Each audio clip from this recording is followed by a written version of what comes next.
एक बार की बात है। एक राज्य में एक बहुत ही अमीर सौदागर रहता था।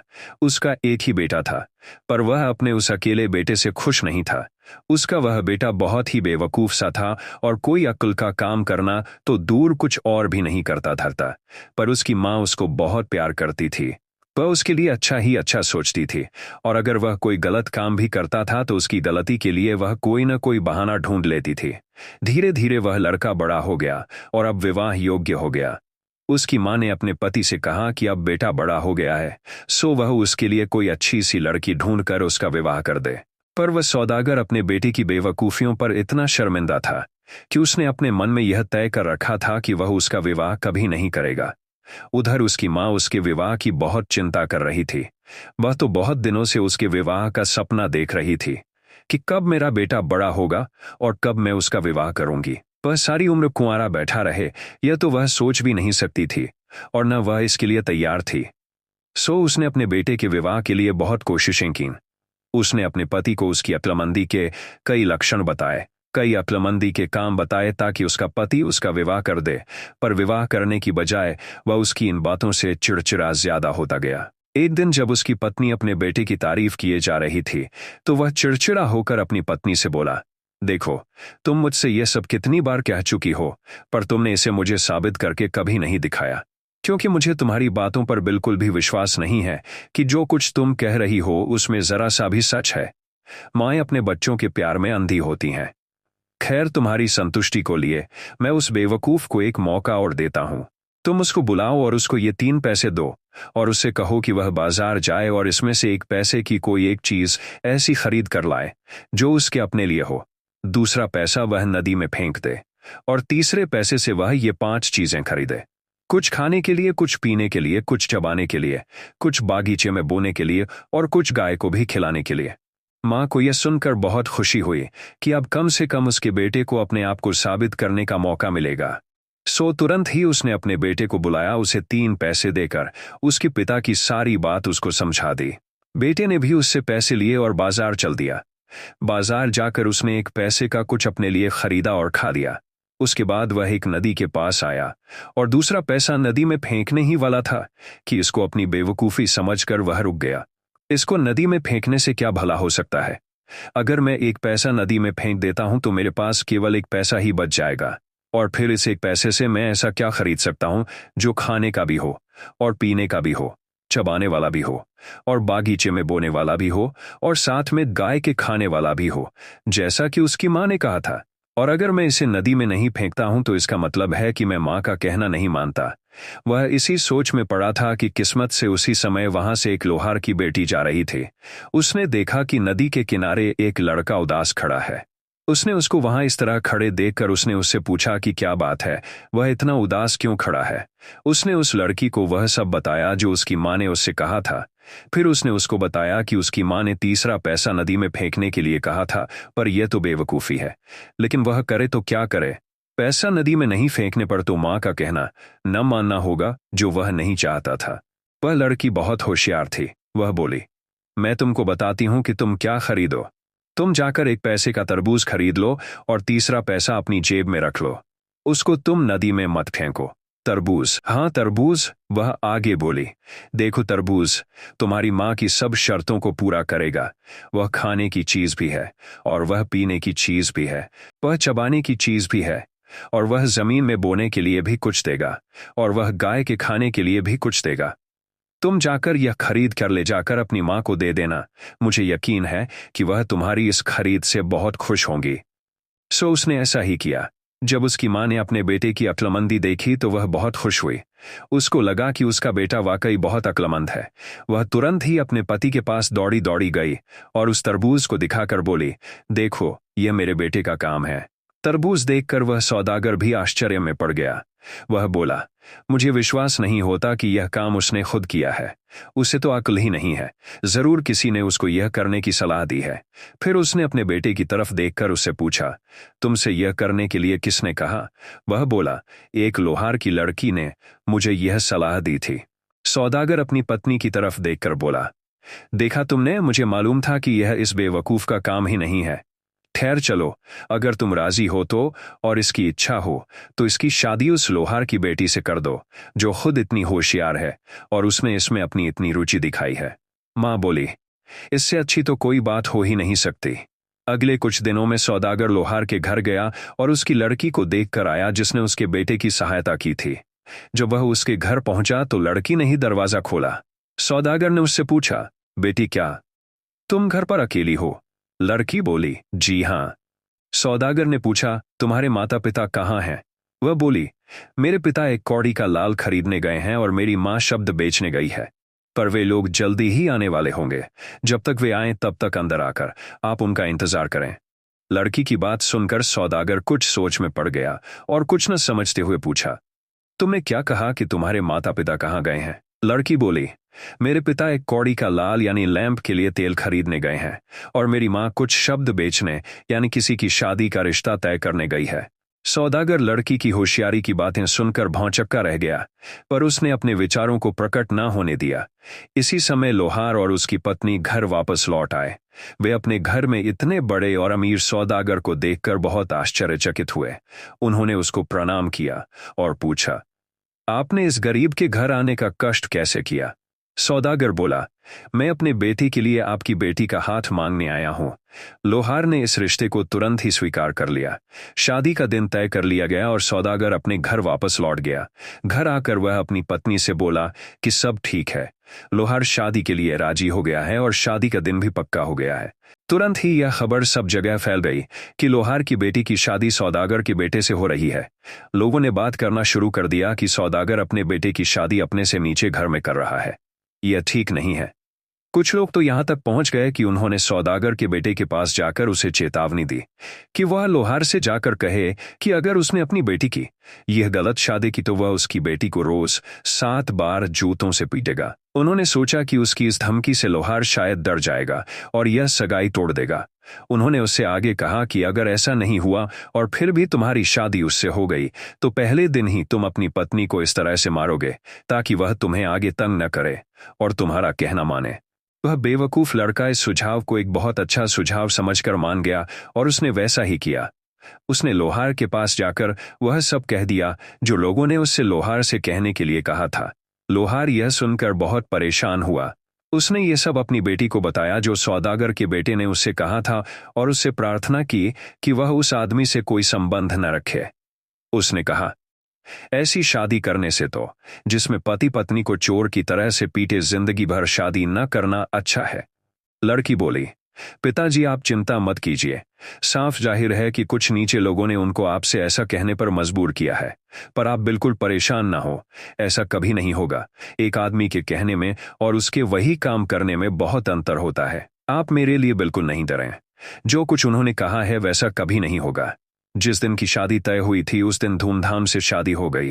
आधी रात को दुल्हा उठा और यह सोचते हुए कि उसकी पत्नी सो रही थी, उसने एक जूता उठाया और उसको उससे मारने ही वाला था कि पत्नी ने अपनी आंखें खोल दी।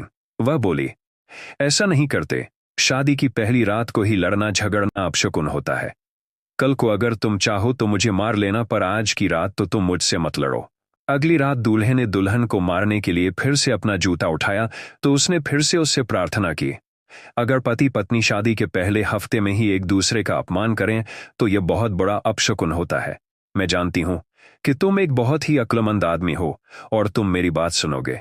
तुम अपना यह काम 8वें दिन के लिए रख लो। उस दिन तुम मुझे जितना चाहे उतना मार लेना। लड़का राजी हो गया और उसने अपने हाथ में लिया हुआ जूता एक तरफ फेंक दिया। रीति रिवाजों के अनुसार 7वें दिन लड़की को अपने पिता के घर जाना था। जब लड़के के दोस्त लोग उससे मिले तो वे बोले, तो उसने तुम्हें भी बुद्धू बना दिया। तुम कितने बेवकूफ हो, हमें मालूम था कि ऐसा ही होगा।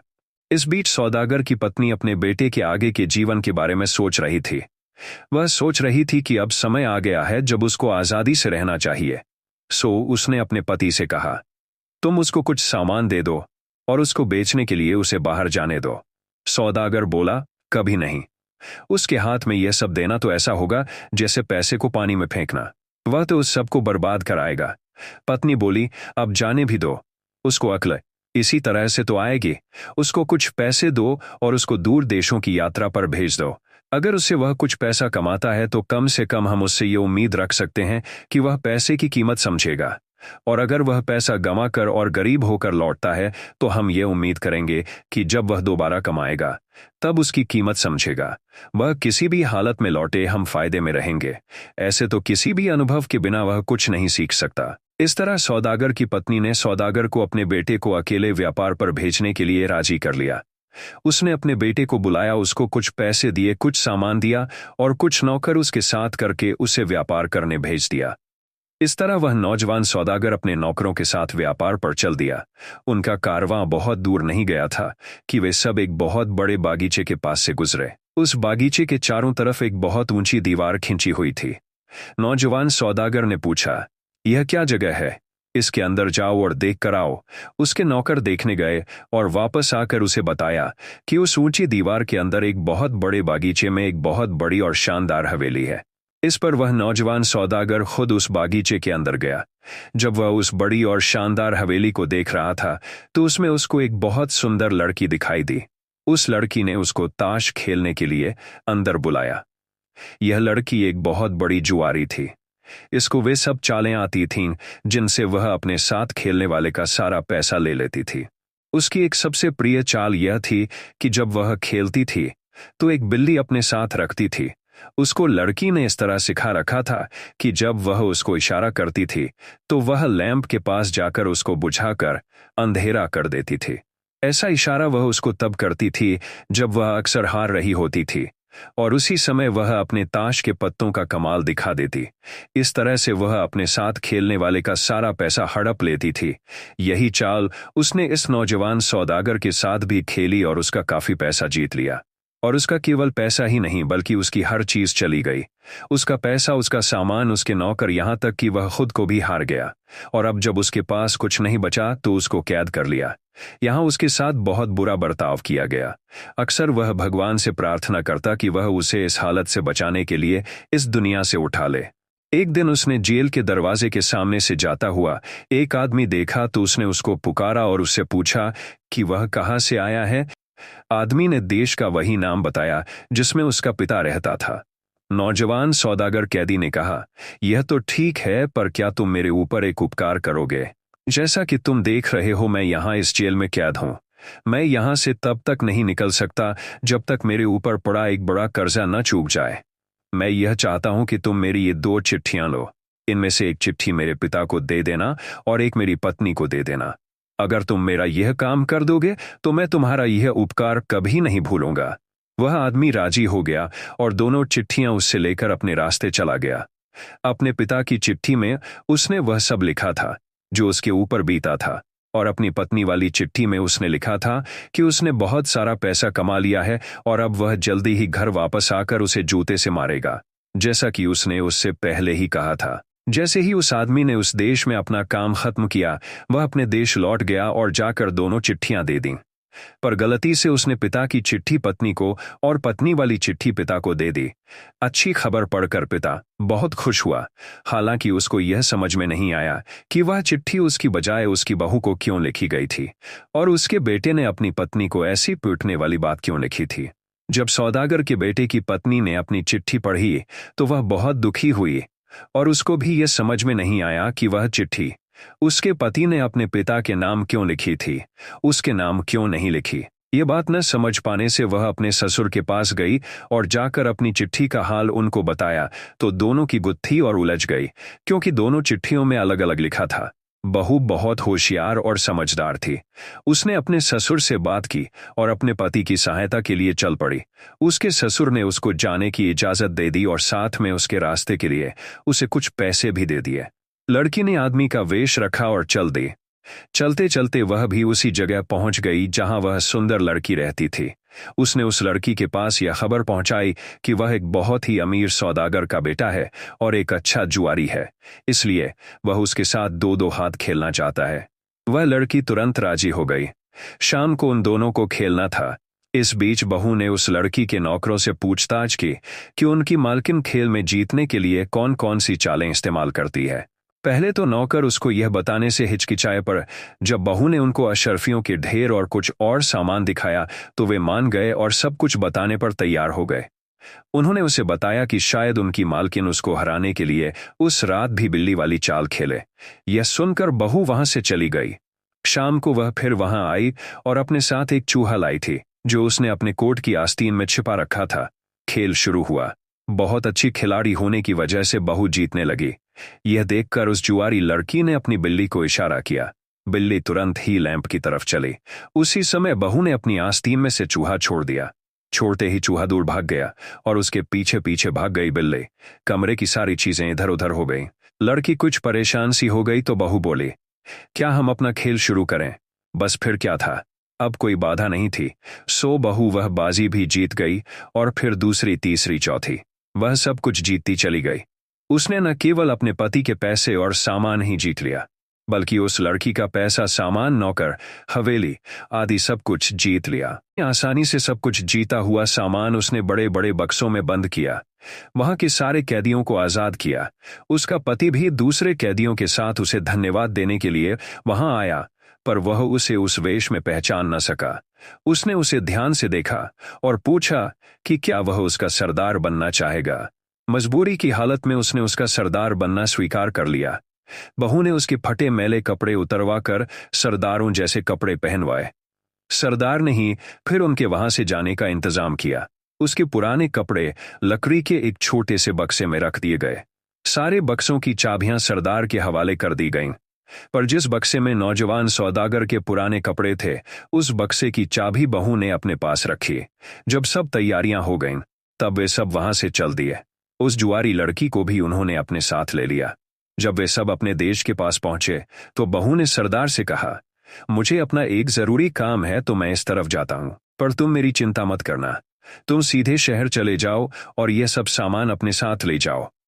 इस सब सामान को अपने घर में संभाल कर रख देना जब तक मैं लौट कर आता हूं। मैं तुम्हारे पिता को जानता हूं और तुम्हारे ऊपर भरोसा कर सकता हूं। अगर मैं 20 दिनों तक ना आऊं तो ये सारी चीजें तुम्हारी है। इतना कहकर बहू तो अपने घर चली गई और उसका सरदार, उस जुआरी लड़की, नौकर चाकर और सब सामान के साथ अपने घर चला गया। अपने घर पहुंचकर बहू ने अपने पिता से यह मामला छिपाने के लिए कहा। कुछ दिनों बाद वह अपनी ससुराल गई तो जैसे ही उसके पति ने उसे देखा तो बोला, क्या तुम्हें मालूम है कि मुझे तुम्हें कितनी बार पीटना है? ऐसा कहकर उसने अपना जूता निकालने का बहाना किया। उसकी पत्नी बोली, अब मुझे पता चला। अब तक मैं सोचती थी कि शायद तुम में कुछ अक्ल आ गई होगी, पर लगता है कि तुम वैसे की वैसे ही रहे। इधर देखो, वह बक्सा मेरे पास लाओ। उसको खोलो और उसमें रखे गंदे कपड़े देखकर बताओ कि ये कपड़े किसके हैं, तुम्हारे या किसी और के। इनको देखो और याद करो कि जेल के रखवालों ने तुम्हारे साथ कैसा व्यवहार किया था।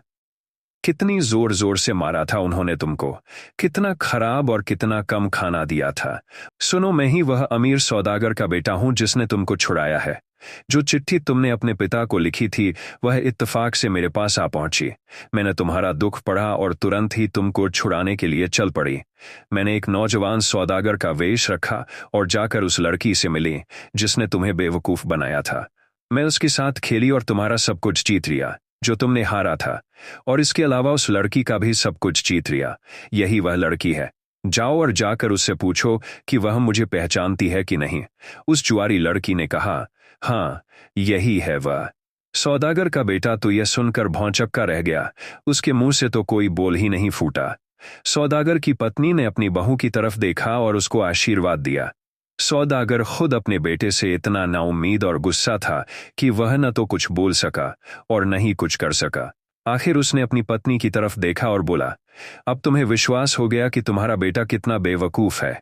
ये सब सामान और जवाहरात बहू को दे दो, वह उसके लिए बहुत ज्यादा अच्छी है। फिर सौदागर की बेटी को भी यह सब सुनकर बहुत दुख हुआ और उसने अपनी पत्नी से माफी मांगी और कहा, अब मैं समझदार बनने की पूरी कोशिश करूंगा। और इस तरह वह अब खुशी खुशी रहने लगे।